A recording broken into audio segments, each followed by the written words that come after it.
You're listening to Civic Media.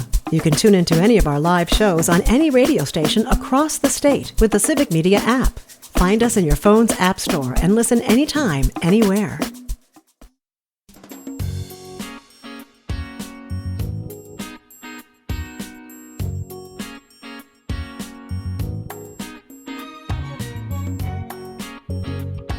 Live across Wisconsin on Civic Media, you're listening to Mornings with Pat Kreitlow, powered by Up North News.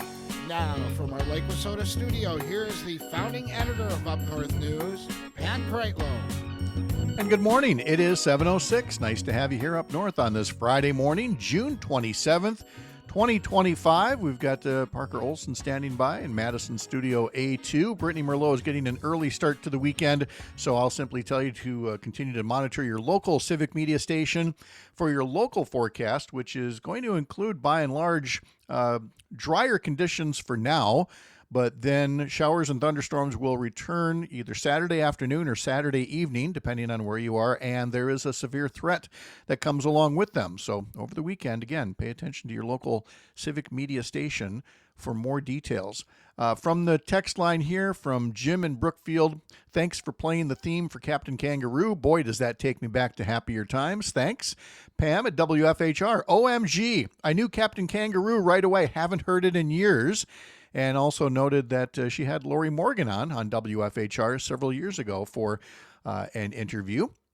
And let's see, we've also got, of course, Robin Tigerton. But again, look, I know it's a little awkward as you hear me sometimes like scrolling through things live. It is a function, however, that more people are sending comments in on YouTube and Facebook. So I'm happy about that. I will try to get to these comments a little faster, but I appreciate the buildup in volume. From Rob, good morning from Tigerton. Cloudy and fog and 62 degrees. The Tigerton area picked up 1.3 inches of rain, and we're starting to see ponds in farm fields. Many farmers are having a tough time getting their hay crop off and hoping for a week free of rain to get the crop off, because some don't have their first crop off. Boy, I hope they do. We should be well into second cutting of hay by now. And again, the field right across the street from me is definitely overdue for that. But we're going to need some dry conditions for a little while here. Up here in the Chippewa Valley at the rain gauge in the backyard here on Lake Wissota, 2 3/4 inches of rain since this all got started on Wednesday afternoon. I'm thinking it's a little less down by you, Parker, but a lot more in parts like between, say, Madison and La Crosse. Well, there is currently water in my basement. So, there you go. We think what happened was, I don't remember if I said this to you. I think I might have just said it to Brittany after you had left yesterday. We had a tree in our backyard that had to get cut down.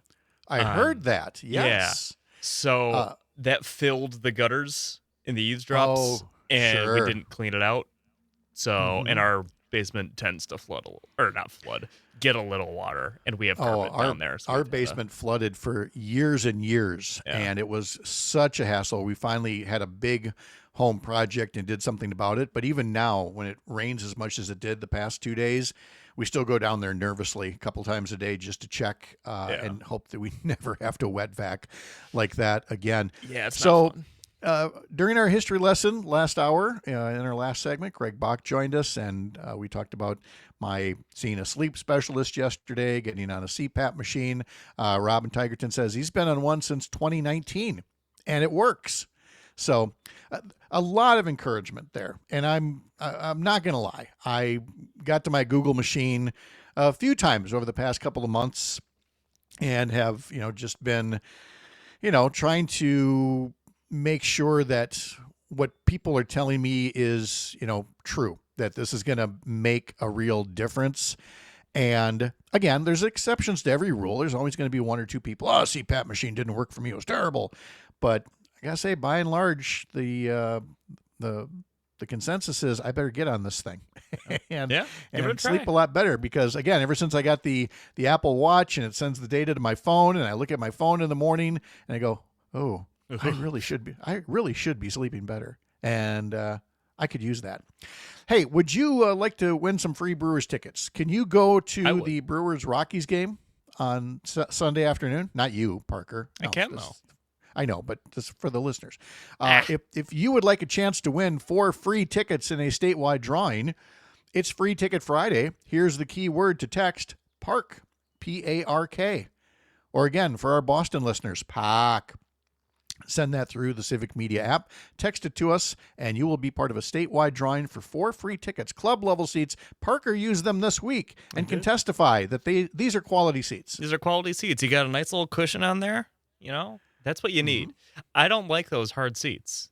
You got to get the cush. Got to get the cush. He's joined the old man club with me and Greg. Yeah, my tukas can't handle these hard seats now. I need the cushion. All right. Feels good. We can take care of that. So there you go. Text the keyword park to us, and that's this keyword. There will be more chances to win throughout the course of the day on this Free Ticket Friday across the Civic Media Radio Network. Hey, next week on the program, on Monday, we're going to have Jeff Mandel from Law Forward. We will talk about the group suing Elon Musk as a way to try to prevent billionaire bribery of voters, or at least the skirting of the rules on bribery. Also, Hans Breitenmoser will join us on Tuesday, so we are really hoping that he gets drier conditions between now and then, and that we can have some good news to pass along from rural Wisconsin. We're also going to talk next week with State Representative Angela Stroud from up in the Ashland-Bayfield Superior region, way up north, and she's going to talk about a bill that she had to vote against, which was supposedly going to address lead water pipe removal in Superior. We always talk about it in the Milwaukee area, but as Earl Ingram and others have told us repeatedly, this is still a problem in many other places across Wisconsin, not just Milwaukee, and Superior is one of them. Unfortunately, the bill that Republicans put forward put a huge chunk of the cost on taxpayers, and essentially the private utility up there was taken off the hook for being responsible for any of the cost of replacing the lead lines. And so Representative Angela Stroud said, she had to vote against that. That's not a fair deal, and that there's still ways to negotiate a fair deal. So we're going to talk to her about that next week when she's on the program. And I regret to inform you that next Thursday's show will feature birthday cake and far too many candles. But it's, it's one of those rites of passage. I saw a cartoon the other day that said, we got to stop calling it years. We got to call it levels, like a video game. Because next week, if I tell people I'm at level 61, I mean, that's going to be like, oh, look at this guy's good. That does sound better. Not this guy's old, Here's Tony saying, the real up north. Yes, Ashland is the real up north. When we do that define up north, and some people go with Highway 29 and some people go with Highway 10. Yeah. A lot of people go with Highway 8, and Tony's one of those that goes with Highway 2, which is not quite fair. So it's all relative. Yeah, there's a lot of space there over there. And Alicia says, "Oh, that's right. Your birthday's the day after mine. We got a birthday week next week. Consider it a date." A lot to tell you about as far as what you can find across the Civic Media Radio Network and what you can find on Up North News. So let me mention that on the Todd Alba Show today, you can catch it from 2 until 4. He has his own Week in Review guest, Peter Rapine from E-Bombs World. We'll be joining him around 3:30. And then Matt Nair on Air today, Dan Schaefer is the guest right after the news at 10 a.m. Meanwhile, over at Up North News, the Blue Angels are in town at the Chippewa Valley Regional Airport for an air show this weekend, and Selena Heller covers them every year, and actually is part of the local support crew, I guess you could call it, there working at the air show. And so Selena will be joining us on Monday morning to talk about all the fun, but you can see some of her photos of the Blue Angels arrival and others getting ready for the air show. Just head over to our social media sites, search for Up North News WI if you haven't been on those at all, or at Up North News on TikTok, where we put videos as well. Also on the website, there are some fantastic 4th of July fireworks shows all across Wisconsin, and we've got a website article and a link in our newsletter linking you to said article to find out more about the fireworks shows that you can find. And we also covered in our last hour as well, but you should know that if you attend the Wisconsin State Fair, you know that they have special awards for some of the newest, most creative foods and drinks. They are the Sporkies and the Drinkies. 2 different types of awards given out at the Wisconsin State Fair, and they have announced the finalists for the Sporkies and the Drinkies so that you have an opportunity to sample them at the Wisconsin State Fair when that gets going in West Allis. We're going to have Mike Clemens on at about 8:30 to wrap up sports throughout the week here. We can tell you that the Milwaukee Bucks in the second round of the NBA draft last night used the 47th overall pick to pick up Bogolub Markovic from Serbia. And that is the extent of what I know about Bogolub Markovic from Serbia until Mike Clemens gets here. Unless Parker, you've got some other inside information I'm not aware of. I'm afraid I don't. However, I do appreciate acknowledging, he didn't play college in the U.S. I don't got a clue. Yeah, I got nothing. We did not. He was not part of anybody's NCAA brackets. That's just how it works. The Milwaukee Brewers were off yesterday, but they continue their homestand with 3 games against the Colorado Rockies. Starting tonight against the Rockies, the pregame will begin at 6:35 on Civic Media stations in Racine, Kenosha, Park Falls, Hayward, and Richland Center. Head over to the Civic Media website, civicmedia.us, to learn much more. I mentioned in the last hour, and I'll just pass along briefly here, and then we're going to have a local break, and we're going to talk to our Week in Review panel as well. But I do like the way that Dan Schaefer framed the new Marquette poll, because it talked about a lot of different issues. Now, again, it's not election time, so this wasn't any kind of candidate polling or anything like that. It was just about various issues, some that the legislature is considering right now, some things that are before Congress. There are things like, Medicaid expansion for new moms and things like that. And here's how Dan Schaefer put it. In a deeply polarized 50-50 state, which issues do more than 65% of Wisconsin voters agree on? Again, here's the question. In this deeply polarized 50-50 state, which issues do more than 65% of Wisconsin voters agree on? And his answer, it's almost all that are policies that are backed by Democrats, such as Medicaid for new moms. 66% favor legislation that would extend coverage for Medicaid for new moms to a full year after giving birth. There's marijuana legalization. 67% say marijuana should be legalized, including, by the way, 44% of Republicans and 79% of independents. And then there's increased special education funding. 71% of voters say they would favor a major increase in state aid for special education funding for public schools. There's mental health services in schools. 75% of voters favor a proposal to provide comprehensive mental health services in schools statewide. To this point, Republicans in the legislature not only did not go along with Governor Evers' proposed increase, but have proposed decreases in mental health services. Allowing citizen-led ballot initiatives, 77% of voters say Wisconsin should adopt a citizens' initiative to put issues on the ballot. So again, on all of the top issues, when you look just at issues, not candidates, not party labels, anything like that, you see where folks are. It's just a matter of trying to remind them who is on their side on the ballot when it comes to these issues. A local update is next for some of you, and in 15 minutes when we're all back together, we will continue with our Week in Review panel from the heart of America's Up North, live from Lake Wissota. Thanks for making this the place to spend part of your mornings. I'm Pat Kreitlow. This is the Civic Media Radio Network.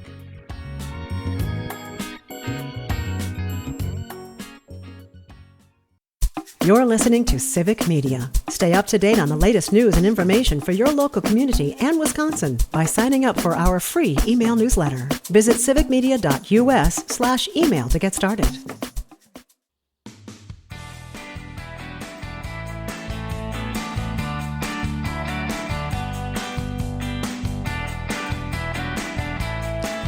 Up North News has newsletters every day of the week for you. Our Monday through Friday newsletter that Christina Laurie puts together. Like we said, today had a link to the fireworks shows across Wisconsin.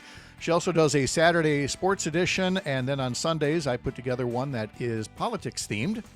Usually I have it mostly written by now, and then put some finishing touches on it, and it goes out at about 6 a.m. on Sunday morning. However, now that the state Supreme Court has made its ruling on the governor's veto powers, Republicans are now getting going on writing the budget. And so the Joint Finance Committee is going to be meeting today, probably all day, to go through as much of the budget as they can. And then they may pass the budget out of the Assembly and Senate as early as Monday or Tuesday, because Tuesday is when the new fiscal year starts. All that is to say, the Joint Finance Committee will be meeting all day today to work on the budget, which means Pat will be working late, putting it together on Saturday and then sending that newsletter out on Sunday. So if you want to know what Republicans finally propose for a state budget, you want to get subscribed to that Sunday Mornings with Pat Kreitlow newsletter, head to upnorthnewswi.com and click subscribe up top. It takes you to a page with all three newsletters. Sign up for one, two, or all three of them. Let's bring in journalists Mark Jacob and Jennifer Schulze and former U.S. Attorney Jim Santelle as we get going with a little look at the week's news. Only a few little things have happened since we last spoke. Attacks in Iran and 7,000 U.S. Supreme Court decisions and so much more. Panel, good to see you all. And I think, Jim, we're going to have to start with you because there's a lot that the Supreme Court is putting out there because they're at the end of their term.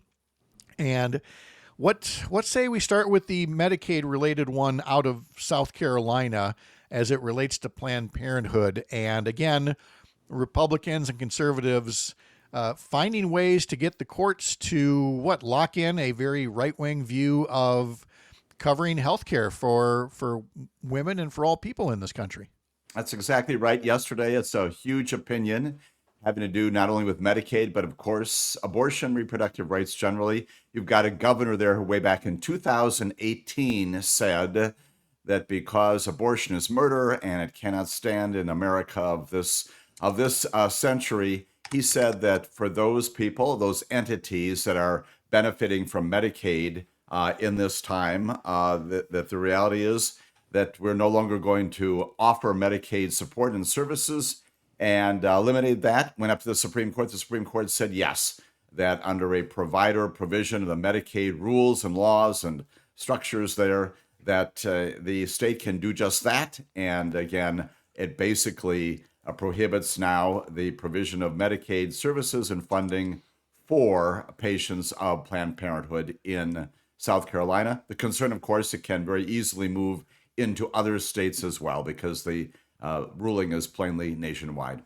Yeah, and I mean, Mark, a point that I made this week is that for a party that loves to talk about we're going to get rid of red tape, when they want to, they can wrap red tape around almost anything to give you more hoops to jump through if you want Medicaid coverage, or maybe just use the court system to make sure that Medicaid can't cover you. So for all the talk about red tape, they know how to use it and not just pretend to cut it. Well, right. It's really ridiculous that they claim that states' rights is a big thing and that local control is a big thing when we see what's going on. We see, the Marines in Los Angeles. We see, right now they're trying to get the University of Virginia to fire their president supposedly because of DEI. So, I mean, the long hand of the federal government is getting longer and longer every day. And this is not, the old simplistic way of looking at it was that Republicans wanted government out of your life. Well, that's not the case now. No, they're more than happy to be involved deeply in people's lives and exam rooms and things like that. More big decisions yet to come, Jim. What are you looking to think we might see some today?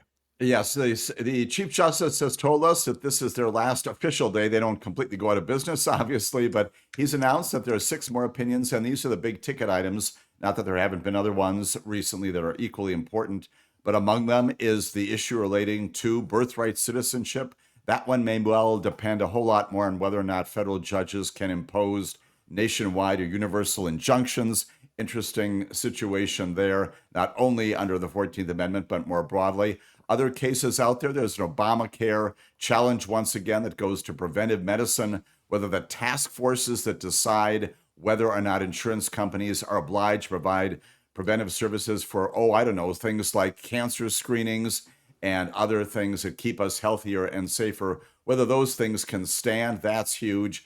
There's an issue related to whether parents can insist that their young grade school children not be exposed to LGBT storybooks in public schools. And then there's also a matter involving internet and access to adult sites. Finally, there's also a major decision involving race and gerrymandering and districting that will also redefine, at least somewhat, the interplay between politics and racial decisions when it comes to drawing those lines. Lots of things on the docket, probably all announced in the next couple of hours. And Jennifer, from the challenge in a newsroom, we always talk about, the Trump theory of just complete chaos, and then you can't cover everything. Newsrooms should already be practiced about this, because every year it seems we go through this with the Supreme Court. You've got to spin a bunch of plates at once.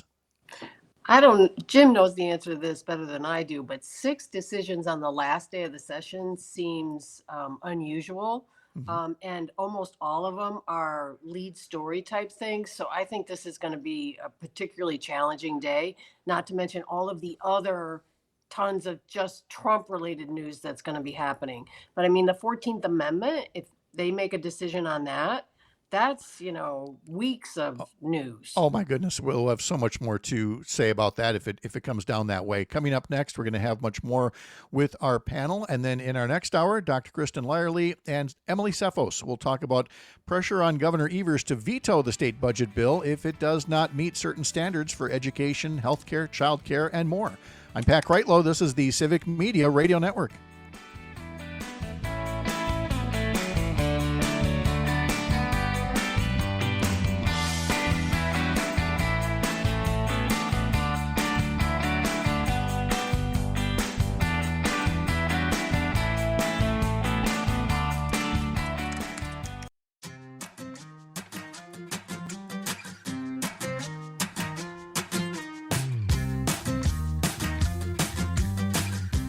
I got a question for you. Would you like to go to the Brewers-Rockies game on Sunday afternoon? Would you like a chance to win 4 free tickets as part of a statewide drawing?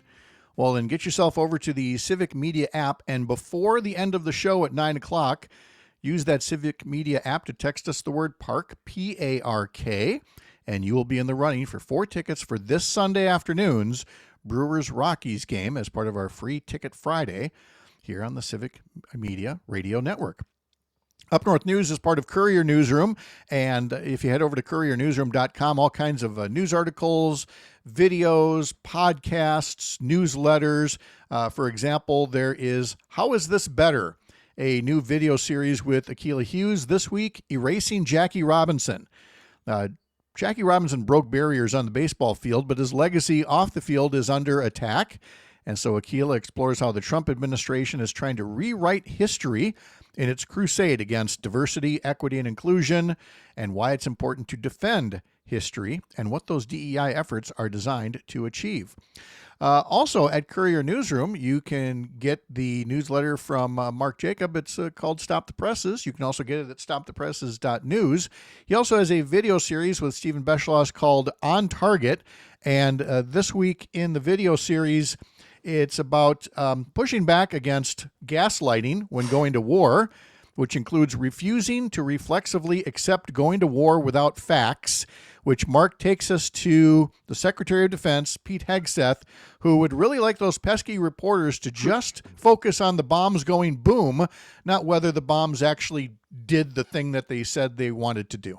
Yeah, there's in history, there's a long record of governments lying about war. It's one of the things that is most often that governments lie about. Then you combine that with the Trump regime, which, lies about everything. And it's a really kind of a nasty combination in which you can't trust anything.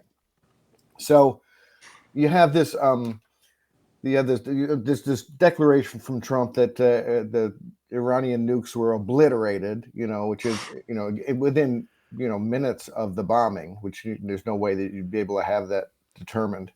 But he said it anyway. And so they're sticking with it. And then you get this report in the New York Times and various other places, Fox News even, that said that the preliminary determination was that it might have set them back a few months, but not really a long time.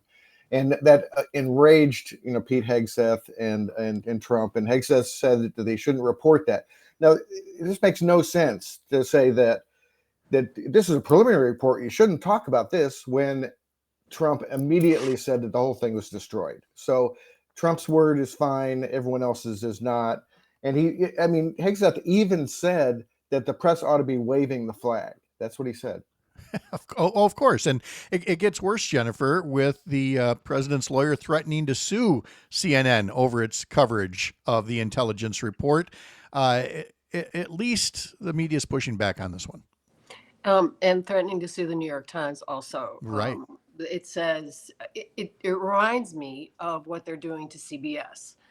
They're demanding an apology. They're claiming that the coverage is unpatriotic and that the coverage is causing Trump harm. You remember with CBS, the claim is that CBS engaged in some questionable editing of an interview. They didn't, but that doing that caused Trump harm. And so CBS should pay Trump $20 million, which it looks like they might be doing, by the way. Wall Street Journal is reporting that settlement looks like it's moving forward. And now it's the same playbook. His lawyer sent letters to CNN and the New York Times yesterday. I don't know if other news outlets got them as well, but those two news organizations have been out in front on this preliminary assessment that Mark was talking about, and both fired back. The New York Times wrote, no retraction is needed. No apology will be forthcoming. We told the truth to the best of our ability, and we will continue to do so. And that's great. That's what the press should be doing. But let's be very clear about it. Trump is trying to censor actual news and creating a narrative that if you step outside of those boundaries, they're going to come after you. And that is, oh my God, that is frightening. It's really stunning to see it happening day after day. Well, to want to, again, require patriotic reporting. If only I had a lawyer to talk to about this. Oh, wait, Jim Santelle, is there some kind of a reason that a lawsuit would go forward for, quote, unpatriotic reporting? There is none, but as Jennifer and Mark and you have said repeatedly, that doesn't stop lawyers on behalf of this president from going into court. It is one of the joys, if you will, of our society that you can walk into a clerk of court's office and file a complaint that says virtually anything. So you can sue. The question, which is implicit in what you just asked, Mark, and Jennifer and Pat, is, will that stand up? The answer is no. We've got New York Times versus Sullivan. And basically it says that in order to be successful against the media, you've got to have a very high standard. And others recently have tested this. The Supreme Court continues to endorse that theory that you've got to show actual malice. You've got to know about what you're doing and doing it for a very bad purpose. That is appropriate. We have a high standard, an appropriate standard for First Amendment protections in this country. This will go nowhere. But once again, like all these other lawsuits, again, challenging people who are pushing back against this president, the idea is not winning. It's grabbing the headline and saying, look at what has happened. Bad media. It feeds, once again, this notion that the press is the enemy in America. May well be that in 5 months the case will be dismissed. That will be on page 7. Yeah. But today we are announcing how aggressively we're going after these bad people who are advancing the First Amendment in America. Yeah, no. But Jim, it's not necessarily go anywhere in court, but at the same time, when Trump holds these other things against, like CBS, for example, the FCC is holding up a merger that they have planned, and so in effect, it's an extortion scheme, that they have to settle with the government in order to get their business to run. So so they end up losing in court, or potentially losing in court, but that doesn't matter. It absolutely is, and it is a misuse and abuse once again of the judicial system to get this inappropriate result. It's again to threaten you in the public domain. I am consistently stunned, as the 2 or 3 of you have been also, that folks like CBS and others are seriously saying, we'll pay off this huge amount, any amount of money. Let's go to court. You bring this lawsuit, bring it. Let's go to trial next week. And why it is that intelligent lawyers in New York, other places are not saying that is befuddling to me. We should note that along with hosting Amicus, a law review for 2 hours on Saturday mornings, we've got an extra 2 hours of Jim Santelle coming up this afternoon, guest hosting the Maggie Dawn Show. And you're going to be joined by a colleague, another former U.S. Attorney, John Vaudreuil. That's exactly right. We're going to chat about, frankly, an old issue, new again, which is whether or not that 2020 election was stolen. Believe it or not, John is out there advocating against those folks who pursue that, and we're going to have a good conversation with that, and probably also this other amazing story, a fellow named Emile Beauvais inside the Department of Justice, highest levels, who is apparently telling Department of Justice lawyers that they can tell federal judges no, and they can tell them something even more dramatic, which I will not repeat on morning radio. And he is also headed, for what it's worth, to a lifetime appointment on the Third Circuit Court of Appeals on behalf of this president, and frankly, but going to be confirmed by the United States Senate fairly soon. All stunning information we're going to be talking about this afternoon. A lot to cover here from 4 until 6. Mark, in terms of coverage this week of things, one thing that you've taken note of, and I certainly have as well, is there was so much. I mean, Joe Biden couldn't turn left instead of right and not be accused of cognitive decline. And yet what we've seen this week in terms of the claims about Iran and the crude language the president used at one point this week, I mean, again, there's that standard. If Joe Biden had done any one of these things, it would be, is he okay? And I'm still not seeing any mainstream outlets saying, is this guy okay? Because he's not okay. No, the guy drops an F-bomb on, on live video, when he's talking to reporters. It's crazy. And the thing that drives me nuts is that, Obama orders mustard on his, his sandwich and it's a big deal, or he wears a tan suit. I mean, the standards have changed so much, and it really means that I think it says that all these nitpicky criticisms of Democrats in the past were just that, that the right wing did not have any high standards for conduct by its politicians. They only wanted to nitpick on the other party because they're letting Trump get away with.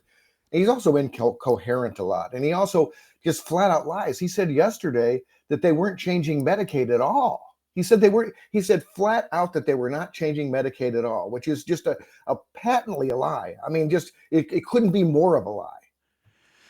Jennifer, when the things that he's getting out there that other outlets are either not or giving him a pass on, but they're also picking up on some things. For example, the phrase big, beautiful bill, which again, he knows marketing, and he knows that if you're saying big, beautiful bill, you're perpetuating it. Now, some of us have taken that in another direction and had a play on words for it, but there are still newsrooms out there that will just simply take whatever is given them, in this case, big, beautiful bill, and run with it. And I get that what was Joe Biden's? It was Build Back Better, originally. It just feels like reporters need to reclaim, the narrative of just call it the president's legislative agenda, or something like that. Talking points have become something that reporters seem to not even notice anymore. They hear it, they repeat it. And Trump is a master at it, and he has been now forever. And so there's all these phrases that are now part of journalism discourse and their reporting that I'm just continually stunned. I do not understand the double standard. I do not understand the acceptance of everything Trump. I can only imagine that they're so sucked into this vortex that it all seems normal to them. And so they just talk about it that way. Even the F-bomb thing that Trump did the other day on live television, it was a blip. had it been the other way around, oh my goodness, it'd be huge. oh my goodness, the strain from the norms and everything else. I got time for one quick thing. In our last hour, we talked to Kia Vakil, kind of our first exposure to the New York City mayoral race. Mark, you note that the media has been referring to him as a Democratic socialist, and that why that label, but not a different label when it comes to Republicans. Well, right. I mean, if Mamdani he ran as a Democrat, so they could just call him a Democrat, but they call him a socialist accurately, I think. But they don't call, the Republicans fascists when accurately you could call them that. The thing that I would like to see with this Mamdani thing and everything else is an explanation of what socialism really is. And the fact that many Trump supporters benefit from so-called socialism, which is a lot of what our government is and has been for, at least a half a century. So, well, I mean, it's not. It's a scary word to people who don't understand how government works, but the media ought to explain what socialism actually is. I could not agree more, because it has been so misused and abused for a generation now, and we're far past time to do that. As we talk with Mark Jacob, Jennifer Schulze, and Jim Santelle. A local update is next for some of you. For the rest of you, a few more minutes with our Week in Review panel, and in our 8 o'clock hour, Kristen Lyerly, Emily Cephos, and Sports with Mike Clemens. This is the Civic Media Radio Network.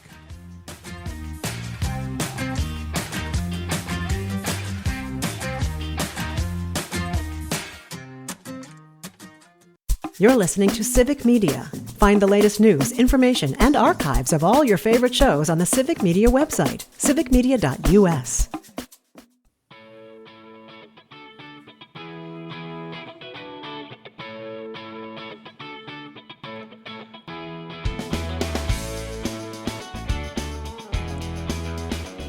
One more reminder for this hour that if you text us PARK, P-A-R-K, through the Civic Media app, you are in the running for free Brewers tickets for Sunday afternoon's game against the Colorado Rockies at American Family Field.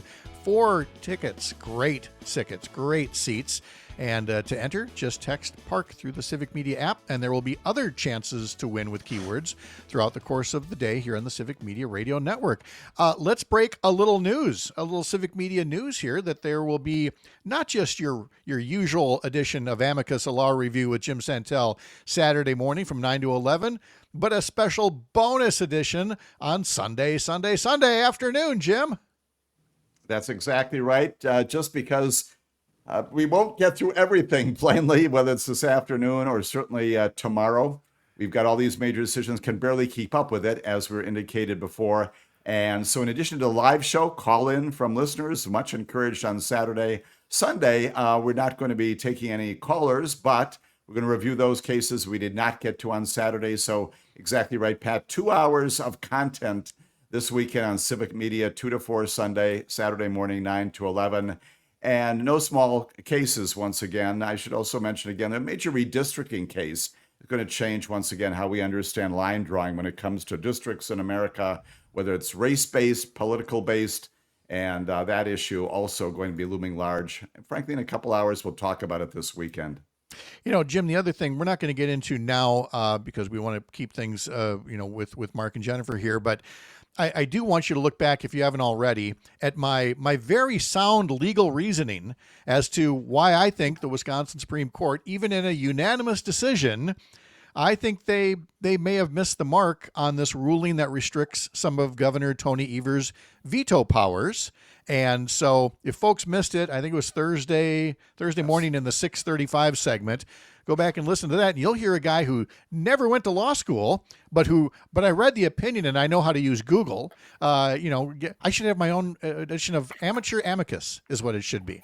and turn the broadcast into a law school, Pat. There's no reason why the ABA shouldn't accredit this very program every single morning, right? Well, yes, but I do want to ask you in the future about that at some point. And because you mentioned redistricting, the court also deciding without comment not to redistrict the congressional maps in Wisconsin. So let's come back to both of those things next week if we can. But Mark, I think it was you that asked Jim a question about birthright citizenship and what the decision might look like today.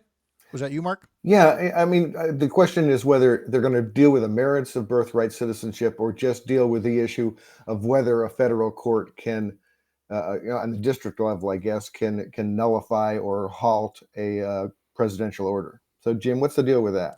And that's exactly right. It appeared from the oral argument that that's where almost all the Supreme Court justices were going. In a perfect world, which I suspect we do not have, a perfect nation, a perfect Supreme Court, perfect world, what they say is, come on, 14th Amendment does in fact apply. It means what it says, so it's what it.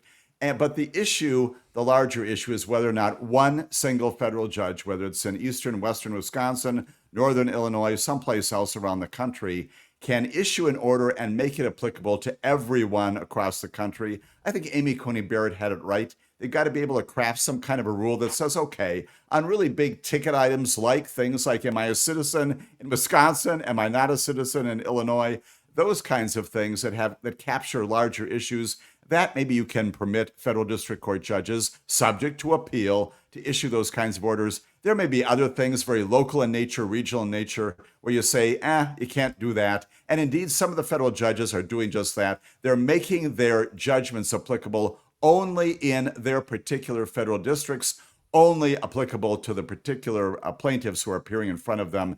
I think that's what they're going to do, but because we're predicting that, that's almost certainly not what will happen this morning. But that's what they should do in a very thicket of a very difficult situation here, legally trying to untangle all this that the president created. The president created this in the end. And Jennifer, your newest edition of Indistinct Chatter that you can find on Substack is titled Obliterating the Truth. It is welcome news that so many reporters are digging for answers on the Iran bombing and refusing to stick to Trump's script. And it's one of the things I like about your column is, I mean, I can throw stones all day long. It's, I'm an old man. It's what I do now. Whereas you're looking for the positives and you're seeing the positive aspects of some of the media doggedness on this story.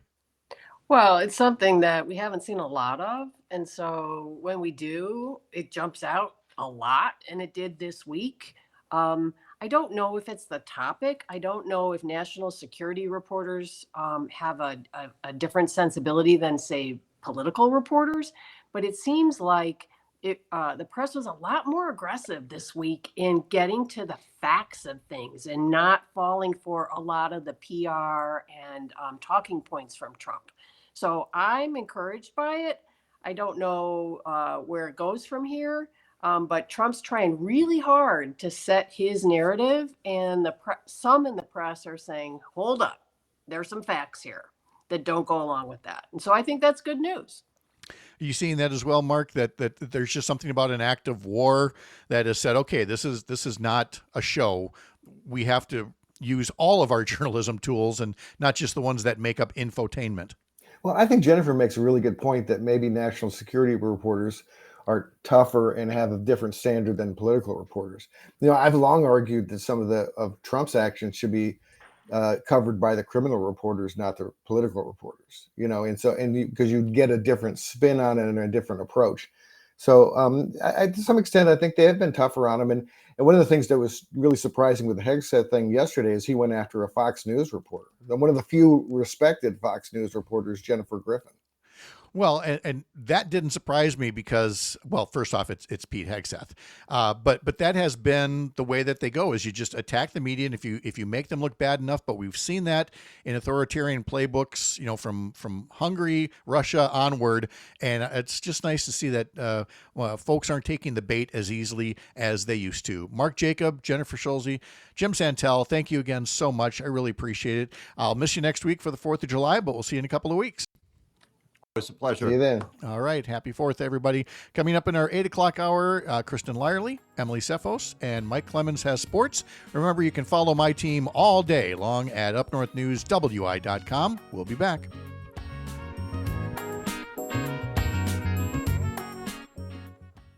The national news cycle never stops, but it can be hard to find news about your local community. Civic Media is dedicated to providing quality local and state news coverage across Wisconsin. With the Civic Media app, you can get notifications about local stories that matter to you and your community. Find the free Civic Media app in your phone's app store and choose notifications from the menu to tell us what kind of news you want to hear about.